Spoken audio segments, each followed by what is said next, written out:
नमस्कार दोस्तों, स्वागत है आपका इस यूट्यूब चैनल में।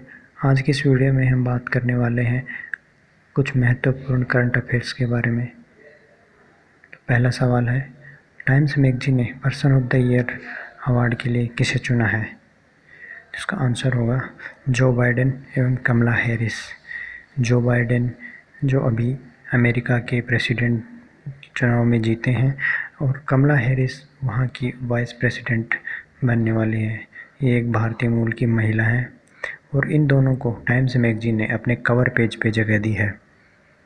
हाल ही में kid of the year award के लिए भी चुनी गई गीतांजलि राव, वो भी एक भारतीय मूल की एक 15 साल की बच्ची थी।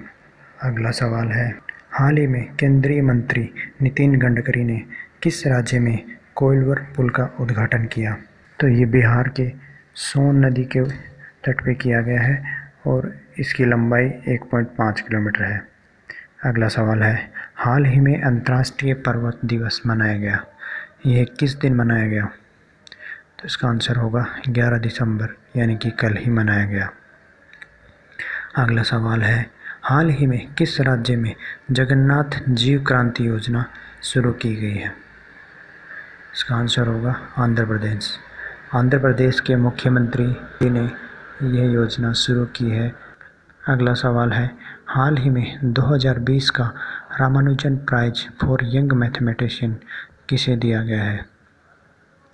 तो इसका आंसर है कैरोलिना अरुजो। ये रियो डी जेनेरियो ब्राज़ील की एक मैथमेटिशियन है। अगला सवाल है, हाल ही में शेख सबा को किस देश का प्रधानमंत्री नियुक्त किया गया है? तो इसका आंसर है कुवैत। अगला सवाल है, फिटनेस का डोज आधा घंटा रोज अभियान किस देश ने चलाया जिसकी हाल ही में WHO द्वारा तारीफ की गई है? तो ये अभियान भारत के द्वारा चलाया गया था। अगला सवाल है, हाल ही में किस राज्य सरकार ने सभी सरकारी कार्यालयों में ड्रेस कोड जारी करते हुए जींस एवं टी शर्ट को बैन कर दिया है? तो इसका आंसर है महाराष्ट्र सरकार। इससे पहले भी 4 राज्यों में ये बैन हो चुका है। अगला सवाल है, हाल ही में किस देश ने इस्लामिक कट्टरपंथता से निपटने के लिए नया कानूनी ड्राफ्ट तैयार किया है? तो इसका आंसर है फ्रांस। अगला सवाल है, हाल ही में यूनिसेफ दिवस किस दिन मनाया गया? तो इसका आंसर है 11 दिसंबर। यूनिसेफ की फुल फॉर्म होती है यूनाइटेड नेशंस चिल्ड्रंस फंड। अगला सवाल है, हाल ही में भारत ने RCEP मुक्त व्यापार समझौते से बाहर रहने का फैसला किया है। इस समझौते पर कितने देशों ने हस्ताक्षर किए? आंसर है 15। इस समझौते के अनुसार कोई भी 2 देश आपस में अगर व्यापार करते हैं तो उन दोनों के लिए सीमा शुल्क और ये सब नहीं लगाए जाएंगे, ताकि आसानी से दोनों देशों में व्यापार को बढ़ावा दिया जा सके। तो इस समझौते से भारत ने अपने आप को बाहर रखने का फैसला लिया है। भारत ने चाइना की वजह से इस समझौते से बाहर रहने का फैसला किया है, क्योंकि चाइना की वजह से भारत को हर साल बहुत ज़्यादा राजस्व का नुकसान होता है। अगला सवाल है, हाल ही में इजराइल को मान्यता देकर उसके साथ संबंध सामान्य करने वाला देश कौन सा है?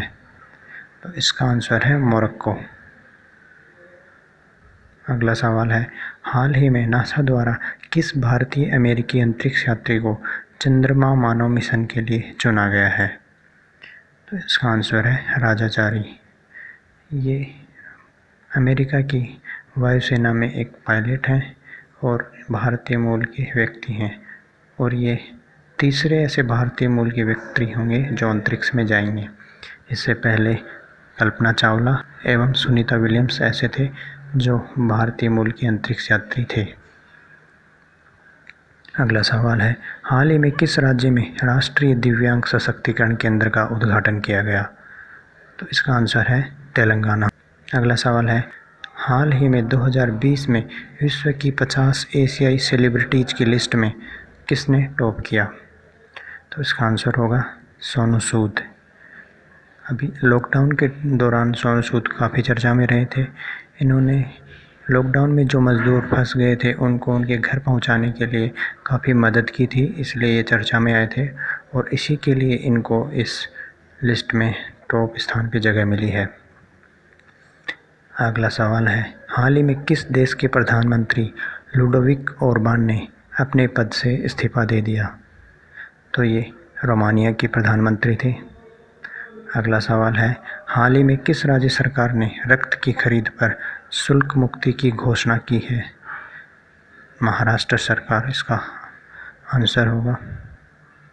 अगला सवाल है, हाल ही में किस देश ने डाटा प्राइवेसी को लेकर गूगल पर 10 करोड़ का जुर्माना लगाया है? तो इसका उत्तर है फ्रांस।